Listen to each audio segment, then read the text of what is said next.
창세기 2장 7절 말씀 한 절을 다 같이 합독을 합니다. 여호와 하나님이 땅의 흙으로 사람을 지으시고 생기를 그 코에 불어넣으시니 사람이 생명이 된지라. 아멘. 나를 살리는 기도죠. 오늘 내가 먼저 살지 않으면은 다른 사람을 살릴 수도 없죠. 그래서 무엇보다도 내가 먼저 힘을 얻는 거, 내가 먼저 치유되는 거, 내가 먼저 살아나는 거, 이게 가장 우선입니다. 제가 이 목회자들 모임을 좀 하다가 보면은 제일 그 말씀을 잘 안 듣는 사람들이 목회자들이에요. 왜냐하면 자기는 그냥 됐다고 생각하기 때문에 뭐 들을 게 있겠나 이런 생각을 하는 거죠. 근데 이제 거꾸로 생각한 거죠. 목회자들이 제일 사실은 은혜를 많이 받아야 돼요. 그래야 성도들에게 받은 은혜를 이렇게 전달할 수가 있기 때문에 그렇죠. 그래서 우리 성도들 가운데서도 신앙생활 오래 하다가 보면 이게 매너리즘에 빠져가지고 그냥 예배나 이런 것들이 그냥 하나의 통과 의식처럼 이렇게 드릴 수가 있는데 그러면 큰 손해가 됩니다. 예배 때마다 내가 회복되고 치유되고 내가 살아나는 그런 은혜가 먼저 있어야 여러분이 속한 현장도 변화가 될 줄 믿습니다. 그래서 먼저 나를 살리는 거가 제일 우선이에요. 근데 살리는 방법이 뭐냐? 메시지를 잘 집중해서 들을 때 그게 이제 내 속에 뿌리 내려지고 그 메시지가 완전히 이제 누려질 때 그때 이제 내가 회복이 되고 살아나는 것이죠. 그래야 다른 사람을 도와줄 수 있어요. 그 증인이라니, 증인. 내가 먼저 살아나고 내가 먼저 치유된 그런 경험이 있어야 다른 사람들에게 가서 올바르게 복음을 전할 수가 있다 하는 거죠. 근데 신앙생활을 하는 중에 잘 안 되고 있는 사람들이 많이 있어요. 뭔가 이렇게 말씀도 잘 안 들어오고 믿어지지도 않고 뭔가 이게 신앙생활이 잘 안 되는 사람들이 의외로 많죠. 그런 사람들에게 반드시 전달해 줘야 될 메시지가 뭘까? 여러분이 오늘 메시지를 잘 들으셨다가 여러분 주변에 여러분이 또 양육을 할 때나 이럴 때 여러분들이 이 부분을 잘 기억하셨다가 전달하면 됩니다. 지금은 여러분 전달해도 못 깨달아질 수는 있죠. 그동안 그래왔으니까. 그런데 지금 믿어지지 않고 못 깨달아져도 나중에 이 하나님께서 깨닫게 하시는 시간표가 있어요. 그때 이제 깨달아지는 거니까 우리 후대들이나 뭐 우리가 양육하는 사람이나 이 부분을 분명히 전달을 해줘야 됩니다. 그러면 이제 나중에 하나님이 나름대로 때를 따라 역사하시게 돼 있으니까. 첫 번째로 뭘 정확하게 알려줘야 되냐 하면 정확한 복음을 이해하도록 알려줘야 돼요. 이 복음이라는 것은 뭐냐 그러면 내가 뭘 하는 게 아니에요. 하나님이 우리에게 주신 기쁜 소식이거든요. 무엇이 그러면 그게 기쁜 소식이고 하나님이 우리에게 주신 답이란 말이요. 그 무엇이 그래 답이 되느냐. 이거는 깨닫고 믿으면 되는 거예요. 어려운 게 하나도 없어요. 잘 듣고 잘 깨닫고 믿어버리면 그다음 그냥 역사는 그냥 일어나는 거죠. 창세기 1장 3절에 보니까 하나님이 빛이 있으라. 그러니까 이 땅에 빛이 생겼단 말이에요. 사실은 우리에게 생명을 주는 게 빛이거든요. 이 지구상에 빛이 사라진다면 모든 생물은 살 수가 없어요. 그러니까 그 참 빛으로 오신 분이 예수님이거든요.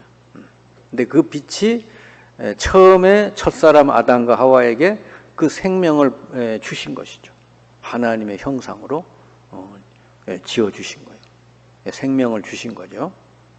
그런데 창세기 3장에 사탄에게 속아서 범죄하고 하나님 떠남으로써 이 빛을 잃어버린 것이죠.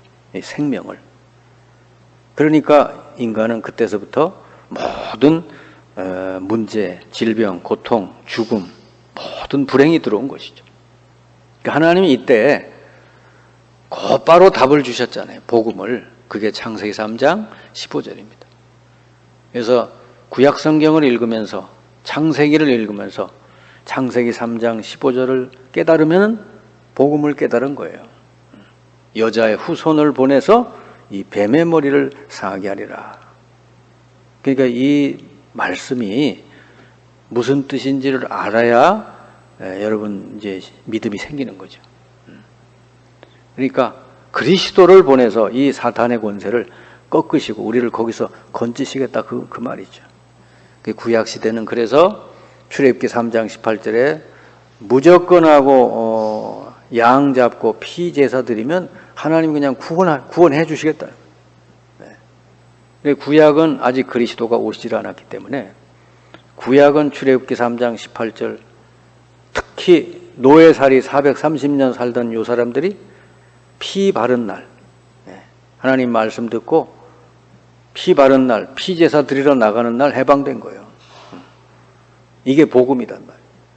우리가 뭘 하는 게 아니고 이게 우리가 구원받는 길이 이거구나. 하나님이 이 길을 우리에게 열어주셨구나. 요걸 깨닫고 그걸 그대로 딱 붙들면 되는 거예요. 포로 시절에도 똑같은 말씀이죠. 이사야 7장 14절 보라 처녀가 잉태하여 아들을 낳을 것이니 그 이름을 임마누엘 하리라. 이 말씀을 알아들은 사람은 이제 포로에서부터 해방이 되는 거죠. 그리고 마지막으로 이스라엘이 로마 속국이 되어 있을 때 그때 베드로가 이 예수님을 올바르게 이제 고백을 했죠. 주는 그리스도시요 살아계신 하나님의 아들이십니다. 이렇게 고백을 했잖아요. 그랬더니 뭘 노력한 게 뭘 한 게 아니잖아요. 그냥 그 고백만 제대로 했는데 예수님 무조건 축복을 다 하시죠. 너는 반석이다. 네가 복이 있다. 그러면서 모든 축복을 베드로에게 주셨잖아요. 그러니까 이 복음을 깨닫기만 하면, 그죠? 믿기만 하면 그냥 역사는 그냥 일어나는 거예요. 그러니까 이 복음을 깨닫고 조금 누리면 무조건 역사 일어난다. 근데 대부분이 복음을 누리질 않아요. 복음을 언제든지 복음을 붙들면 되는데 이렇게 복음을 누리지 못하니까 어떻게 되냐? 자기에게 이익이나 손해나 뭐 기분 나쁜 일이 생기면요, 그냥 옛날로 돌아가 버려. 그러니까 그때 이 복음을 딱 잡고 누리면 될 건데 옛날로 딱 돌아가 버리잖아요. 이게 이 복음을 못 누리는 거예요. 만약에 요셉이 그랬다면 뭐 금방 요셉은 다 무너지고 말았겠죠. 형들이 노예로 팔아갈 때 어떻게 그냥 아무 소리도 안 하고 그냥 조용히 자기와 함께 하신 하나님을 누립니까? 진짜 누리는 사람이죠. 그러니까 다윗이 자기에게 저주를 퍼붓던 그 시므이라는 사람을 그러잖아요. 왕이여, 내가 저 목을 칠까요? 그랬더니 가만두어라. 하나님이 저 입술을 통해서 내게 무슨 말씀을 하시는지 모른다. 내버려 두잖아요. 복음을 못 누리는 사람 같으면 저거 단칼에 베라 이러겠죠, 그냥. 그리고 그 원수, 사울이 얼마나 다윗에게 나쁜 짓을 많이 해요. 원수 아닙니까? 그런데 그 족속, 무비보셀이라는 그 족속을 자기 상에 같이 앉히고 밥을 같이 먹고 그러잖아요, 나중에. 이게 복음의 사람이에요. 그러니까 우리 주님께서는 우리가 항상 승리할 수 있는 모든 저주에서 해방받는 이 복음을 주셨는데 이거를 실질적으로는 잘 못 누리고 있다고 말이죠. 줬는데 못 누리니까. 그리고 뭘 자꾸 하려고 그러죠. 액션을 취하려고 그러고 뭔 말을 자꾸 하고 그러죠. 이 부분이 굉장히 중요합니다. 복음을 바르게 이해하고 복음을 딱 붙들고 누리면 된다 하는 거예요. 요셉은 노예로 팔려가든 감옥에 가든 이 복음만 누렸어요. 함께 하신 하나님께서 분명히 내게 이런 일이 일어나게 한 것은 하나님의 계획이 있을 거다. 그리고 그냥 그 자리에서 아무 소리 안 하고 감사하면서 누렸어요. 그랬더니 하나님의 역사가 일어나 버리죠. 그리고 두 번째 이들에게 꼭 전달해야 될 게 구원받은 자에게 주신 축복. 진짜 완전한 축복을 줬는데 이걸 또 몰라요. 그러니까 그냥 세상 것만 쳐다보고 사는 거지. 요한복음 1장 12절 영접하는 자 곧 그 이름을 믿는 자들에게 하나님의 자녀가 되는 권세를 주셨으니 막강한 권세를 주셨다는 거지. 이걸 잘 누리고 살면 되거든요. 그리고 고린도전서 3장 16절 구원받자마자 바로 우리 속에 성령으로 들어오셔서 내주하신다. 성령이 계속 우리 이제 인도하시고 역사해 주시겠다 그 말이에요. 이거 누리면 되거든요. 사도행전 1장 8절 성령 충만하면 땅끝까지 증인되리라. 그게 능력이라 그랬어요. 큰 권능을 받고 이것만 누리면 되죠. 그리고 갈라디아서 2장 20절 망할 수밖에 없는 나는 죽고 이제는 내 안에 그리스도께서 사시는 것이다. 우리는 망할 수가 없는 사람이 됐어요. 이제는 망해야 되는 내가 죽었기 때문에. 그래서 우리 안에 계시는 그리스도께서 살아 역사하신다는 걸 언제든지 여러분 믿고 누리시길 바랍니다. 그리고 세 번째가 뭐죠? 이제 이 하나님 주신 생명을 얻었으면 이제 생명이 더 풍성해지도록 해야 되겠죠. 그러려면 어떻게 되냐? 묵상 운동해야 되죠. 말씀을 자꾸 듣고 묵상할 때 그때 치유가 돼요. 우리는 구원은 받았을지라도 치유되지 않은 부분들이 많이 있기 때문에 꾸준히 말씀을 듣고 묵상함으로써 치유가 돼요. 그러면 치유가 되는 사람은 뭐가 되느냐? 영적인 정상이 돼요. 요셉처럼 됩니다. 영적인 정상이 된 사람은 뭐죠? 현장을 살리게 되죠. 그 사람을 가지고 증인이라 그런다고 말이죠.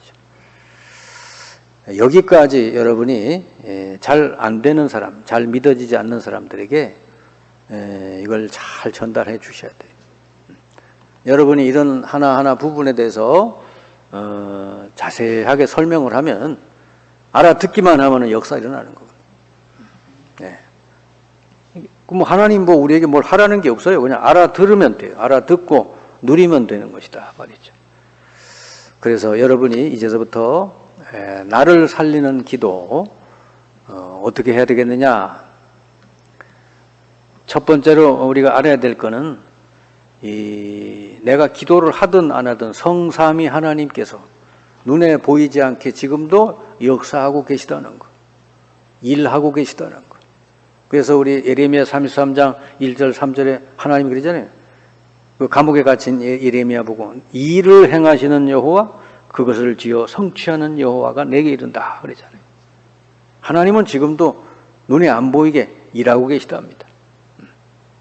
그러니까 영으로 일하고 계시는 거죠. 여러분이 이거를 안다면 우리가 굳이 이렇게 걱정하고 그럴 필요가 없죠.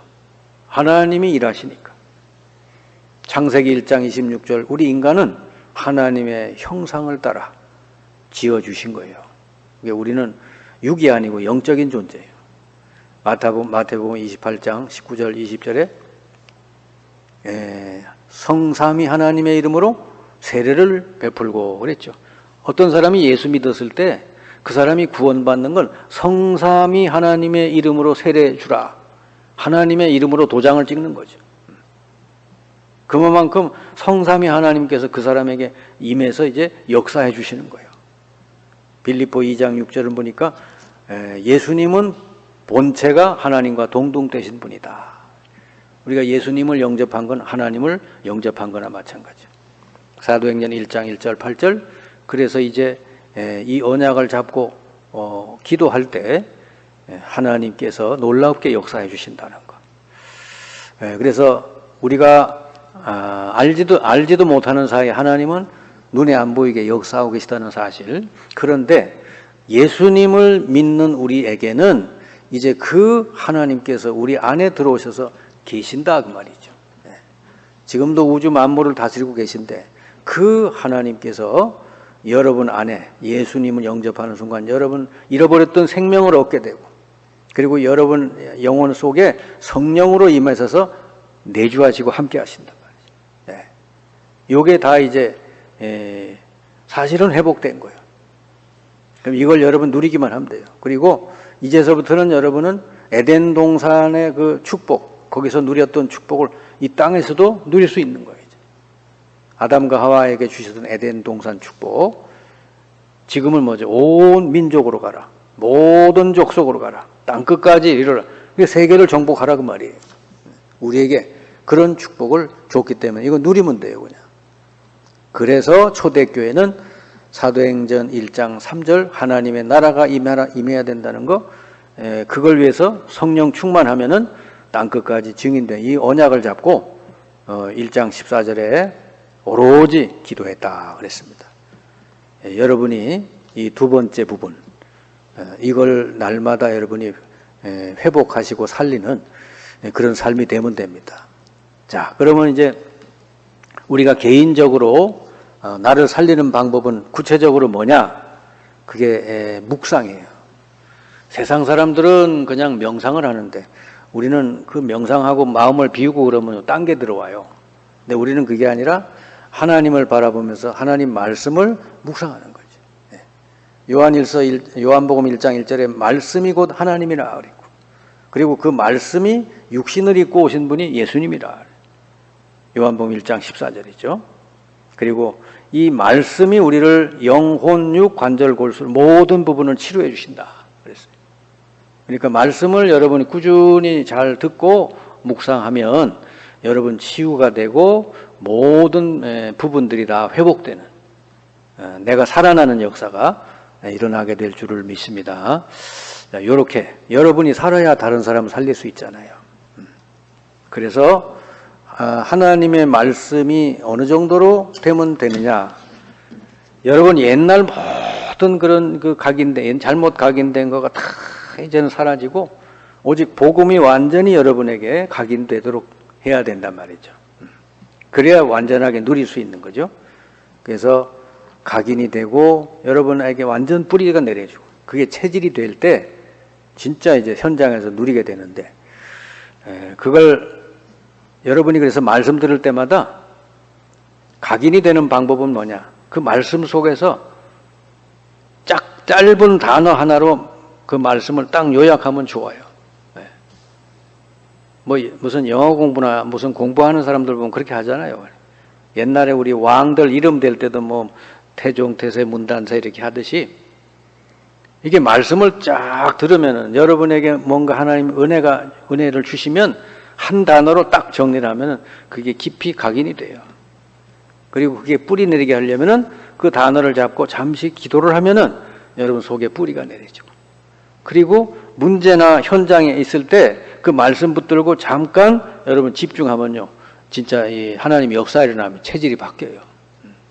이렇게 되면 한 번 정도 여러분에게 말씀 붙들고 체험이 되면 그 말씀은 평생 여러분을 붙들어주는 말씀이 돼요. 그리고 다른 사람을 살리는 말씀이 된다니까.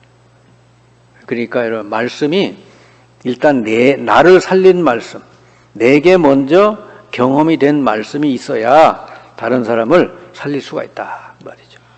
그래서 성경에 그 승리한 사람들의 그 특징이 뭐냐면 다 단어 하나씩 붙들고 살았던 사람이지. 요셉 하면 뭐가 떠올라요? 꿈 떠오르죠. 평생 요셉은 꿈 붙들고 사는 사람. 모세는 뭐죠? 피언약. 사무엘은 언약과 언약궤. 항상 그 언약궤 옆에서 사무엘이 살았잖아요. 엘리사하고 엘리야는 뭐죠? 그 시대가 아주 우상 숭배 많이 하는 시대잖아요. 영적 문제와 우상. 이거를 해결하는 거예요. 초대교회는 사도행전 1장 1절, 3절, 8절 이 언약을 잡고 이를 오로지 기도했다 그랬거든요.